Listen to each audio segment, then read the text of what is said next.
A mí pure 8 horas haciendo una cola por una harina pan, no hay medicina, nos están matando. El helicoide, una maravilla futurista y la promesa arquitectónica de Venezuela que pasó a convertirse en un verdadero infierno para quienes estuvieron y están en este terrorífico lugar. Ojalá fueran pocos, pero son cientos de testimonios que se reproducen día a día y cuentan de las atrocidades que se viven allí adentro.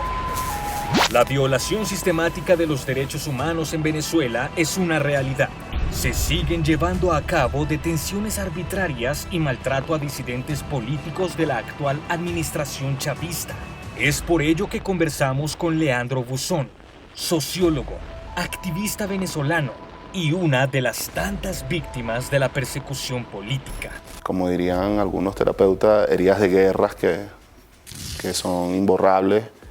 experiencias desde el punto de vista psicológico, traumáticas, muy complejas, pero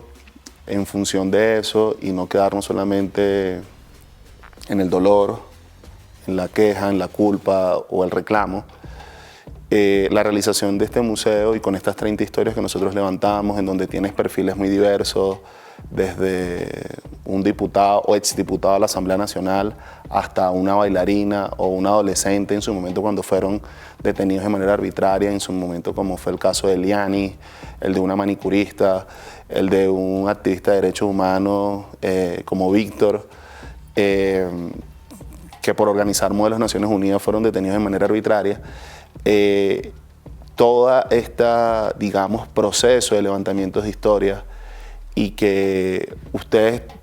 puedan verlo, puedan conocerlo y que otras personas también puedan ver esta historia, es un mecanismo de reparación simbólica. Es un mecanismo de reparación porque frente al abuso, frente a los excesos del régimen, nosotros hemos decidido, en vez de callar y hacernos los tontos, los locos, hemos decidido alzar la voz. Aunque no es lo mismo verlo y escucharlo que vivirlo en carne propia, a través de voces de la memoria y la realidad virtual, Víctor Navarro y Leandro Buzón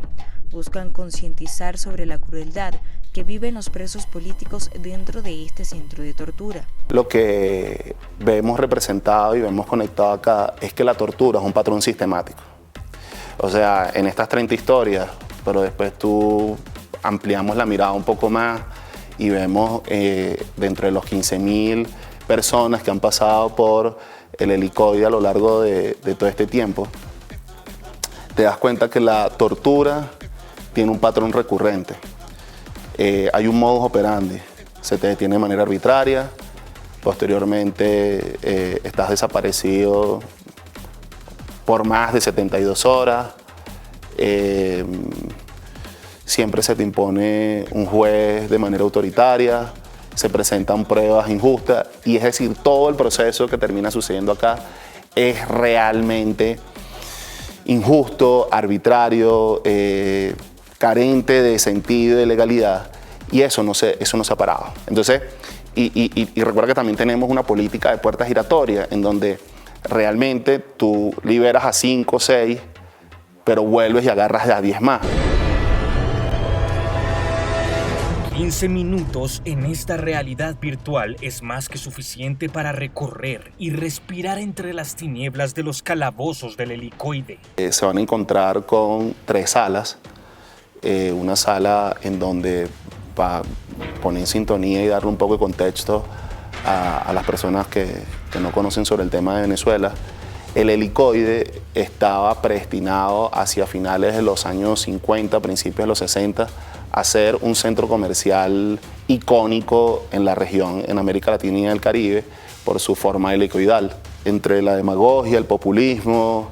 y bueno, la politiquería, terminó convirtiéndose en un lugar baldío y abandonado. Y posteriormente, con el ascenso de la Revolución Bolivariana, esto termina siendo un centro de tortura. Y en ese centro de detención nosotros tratamos de llevarte a 2 de los lugares más horribles de la tortura que se viven allá adentro, que es la preventiva y el bañito. Desde la memoria y el atroz recuerdo, las víctimas piden a gritos un cambio en Venezuela y el fin de esta pesadilla. Ese proceso de invitar a otros a hablar sobre lo que nos sucedió es una manera de fortalecernos, es una manera de hacernos más fuertes, es una manera de decir, bueno, mira, aquí estamos, y es una manera también de conectarnos, porque hoy no es solamente como que, bueno, saliste del país y todos tus problemas se resolvieron. Y yo recuerdo como el día que hubiese salido como si hubiese sido ayer. Y es eso, una procesión que va por dentro,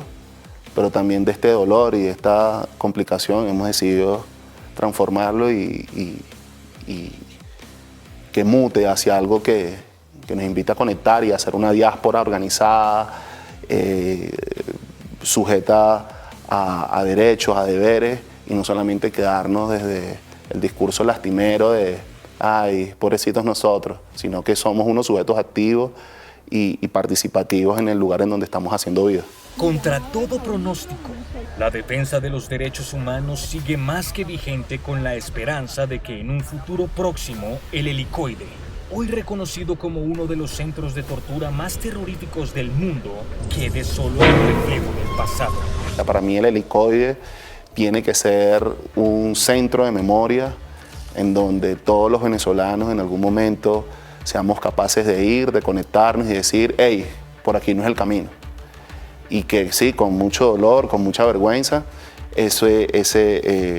SEBIN también es otra representación de la barbarie, así como lo fue en el pasado Guasina u otros centros de tortura. Eso es la representación de lo que no queremos que pase como sociedad, pero lamentablemente para repetir esos errores vamos a tener que estar allí, va a tener obviamente que estar un liderazgo que empuje el conocimiento de esa verdad para establecer justicia, una reparación, pero por sobre todas las cosas un liderazgo que invite también a sumar y a construir. En la actualidad, casi un total de 300 presos políticos siguen padeciendo las arbitrariedades y torturas dentro del Helicoide, algunos cuya vida se deteriora mientras la justicia venezolana guarda silencio.